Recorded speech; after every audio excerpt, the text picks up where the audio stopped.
Duheruka kubabwira yuko Facebook yashoboye gushiraho akantu kuri message ugashobora kukabaza ibintu iyo ukinjiyemwo. Hari video twakoze yaciye kuri channel yacu ya Technology Film Media PC Mobile, tubereka ukungene gakora. Na Facebook ngiyi yamaze kugashira ku mwanya aho yashoboye kugashira ku rubuga rwayo ikamenyesha igatangariza abantu ko kariko. Rero guys, na wewe urashobora kuba utagakurikiranye, reka twongere tukarabire hamwe kugira nawe usubire ukabona, hama ubone n'ivyo ukabaza, ubone n'ibikwiye gushobora kugakoresha. Rero nukuvuga guys, urinjira muri application yawe ya Facebook. Application yanje ya Facebook ngiyi ingaha, urayinjiramwo.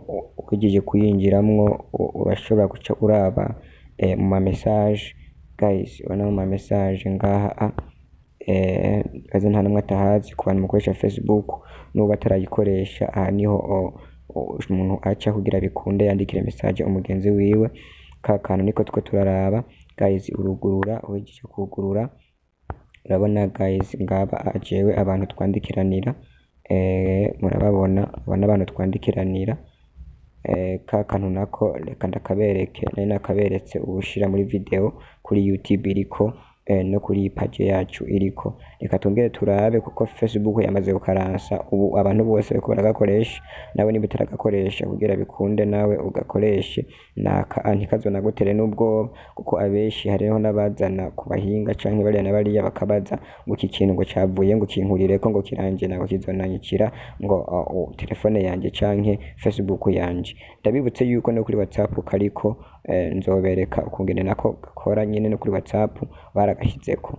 Ni sawa, ucuza rero ukakinjira guys, uragafyondako. Ugafyonzeko directement uca winjira muri ntuzenye yabo. Jewe guys, ibi nivyo maze kubaza, vyinshi nkuko nawe wobaza. Rero reka ndabereke ukuntu gakora ntabatebeje. Murabona ko jewe maze kubaza ibintu vyinshi. Ni kuvuga aho urashobora no kwandika igitabo, urashobora no kubaza ikintu cose kibaho kuri runo rubuga. Ni kuvuga ni Meta AI, ni artificial intelligent. Ni kuvuga wewe uje umaze kubona yuko winjiyeyo hacaza ngo Meta AI. Ni kuvuga aho winjiye ni nkuko uba uri kurandikira umugenzi. Ni kuvuga izi ni ntuzenye ni ubwenge nkoranambaga, urubuga rwa mantuzenye rw'ama AI ruriko rurashiraho n'amarakusi menshi rumaze gushiraho za ChatGPT nyinshi cyane gose dukoresha no gukora amafoto. Vyose tuzobibereka. Ufyonze followers na suivre uzosanga ivyigwa vyinshi. Ugende ugire sabone no kuri YouTube kugira uzoze urakurikirana ivyigwa vyose. Rero guys, ucuza ngaha ukandika muri message, ngaha ukandika aha muri message yawe wamaze gukugura wakinjiye. Ucuza ukandikamwo ico ugomba cyose. Turabe nk'ubu tugomba turabe twandikemwo supprimer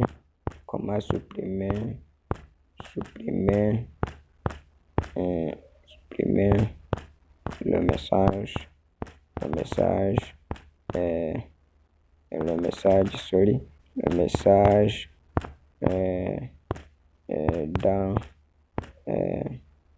dans mon compte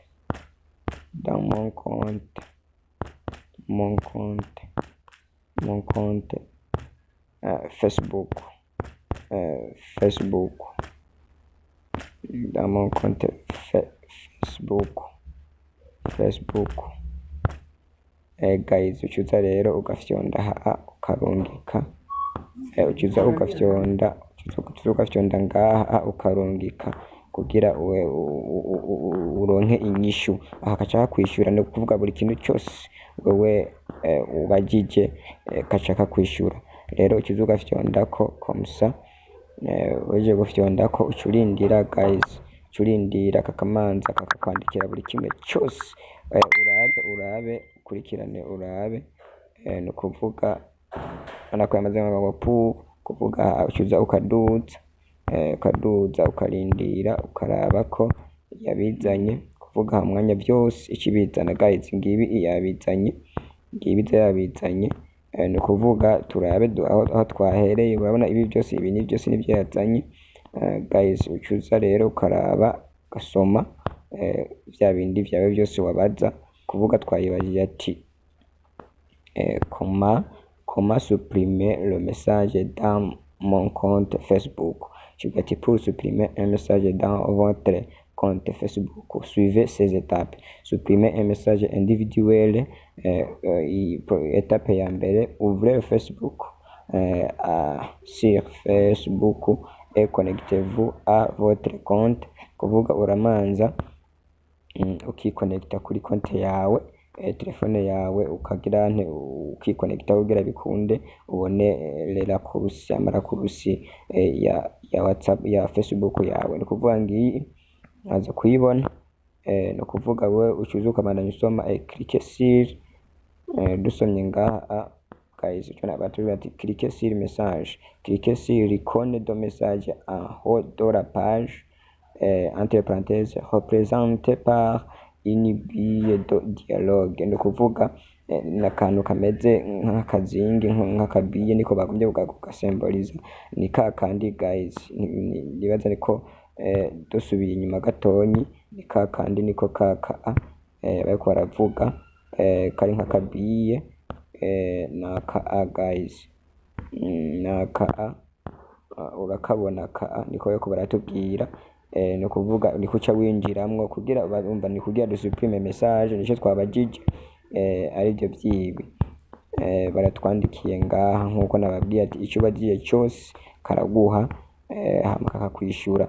Kuvuga izi etape zose, cliquez sur message, cliquez sur icône message en haut de la page présentée par lui. OK, étape ya gatatu bavuga ngo sélectionnez la conversation. On va sélectionner la conversation qui contient le message que vous souhaitez supprimer. Ni kuvuga conversation ni wa muntu wandikiye urugurura, ubona ko wandikiye abantu baguma bagenda barakurikirana, uca wugurura trouver le message que vous souhaitez supprimer dans la conversation. Umva ucura message ugomba gufuta ko message ashobora kufise nyinshi ugomba gusuprima imwe. Nk'akarorero guys, ni kuvuga nk'ubu nk'akarorero iki niko twabajije, ntitwosoma ibi byose ona ni byinshi, mugabo wewe icyo ugomba kumenya ugatahura nuko aka kantu ushaka kubaza buri kintu cyose kakaguha ntuzenye yose. Kuvuga ashaka kubaza ati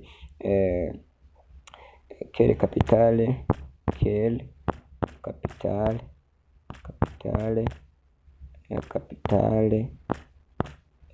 du pays Burundi. Kana karorero ucuza ugafita nga hama ukarindira cyo bakubwira kayo karandika wumvise yavuze akantu gasoneri ibigomba iguhe message AI. Rero kuvuga urarindira ukarindira mwanya muto ngibi irabizanye, wamaze kubona ko yamaze kubizana. No kuvuga ntibesha kandi ni nyakuri kandi izi byose. Rero no kuvuga engi kuvuga yashitwishura ko le capitale politique du Burundi est Gitega, tandis que Bujumbura est la capitale économique. Gitega est situé au centre du pays et abrite de nombreux sites culturels et historiques importants. Terekere umva n'ibindi bibandanya, nibaze ko mwamaze kubibona ko twishura kandi ibintu usanga tumenyerewe. Nawe urashaka kuyibaza bivanye n'igihugu cyose ushaka. Kuvuga n'uturorero tumwe n'utundi wowe ushobora kubaza. Niba nawe ubona aho wabaza ikindi kintu naco ikintu kijanye n'amashuri, nk'uko tubaza ati katubaza ati les parties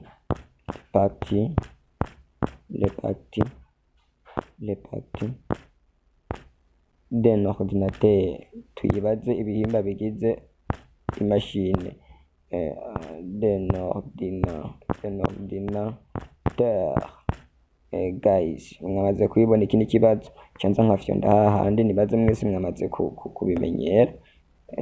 kubimenyera cyanza nkafyonda nkemeza nkaransa comme ça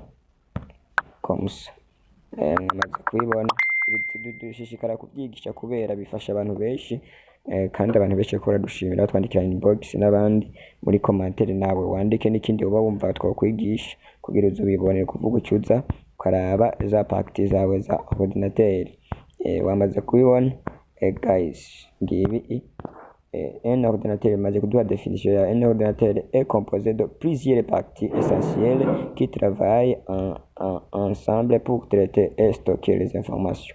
Voici les principalement parties d'un ordinateur. La partie interne, tuzana amapartie interne ni ukuvuga biravana we nidushaka nk'ubu urashaka kuvuga ati igwe partie zindi muga nk'ubu yatuzaniye partie interne nibaze nk'abantu mashobora gukurikirana ivy'imashini mashobora gutahura iyi ni processeur ni umutima w'imashini iyi memoire vive ni RAM idufasha ibintu kuntu dusoma ibijya bintu byo dusoma iyi memoire RAM gatatu ituzaniye disque dure ni nka memoire niyo memoire ya telefone disque dure ni memoire ya rero yande ya machine ordinateur ituzaniye carte mère murayimenyeye ni kuvuga niyo telefone yawe ni gamere yayo tujya tundi ko duconnecte ko niyo carte mère alimentation ni kujya kuntu hajya ahantu tugira ntiducomeka umuyaga nk'ubabwira winjire n'ibindi bibandanya byinshi nibaza muri ko murabibona ngibi ngo partie externe babonye rero ni kuvuga ikuzanira ibintu byose n'igitabo wacandika partie externe ni kuvuga tuzaniye écran clavier et souris et haut-parleur et webcam umva yatubwiye yuko ari ibintu biri ni partie externe ibintu biri inyuma rero guys ndabashimira ngene mwakurikiranye icigisho ukaba ufise n'ikindi kintu wumva ko twogutahuza twandikira muri commentaire kabiri ugende ugize s'abone kuri YouTube yacu twizina niri nyene ni technology kubandanya no kuvuga kuri page yacu ni nyene ni technology kubandanya n'ibindi vyigisho mu bisanga ko bitandukanye kandi byinshi byingira kamaro turabasezeye bye bye.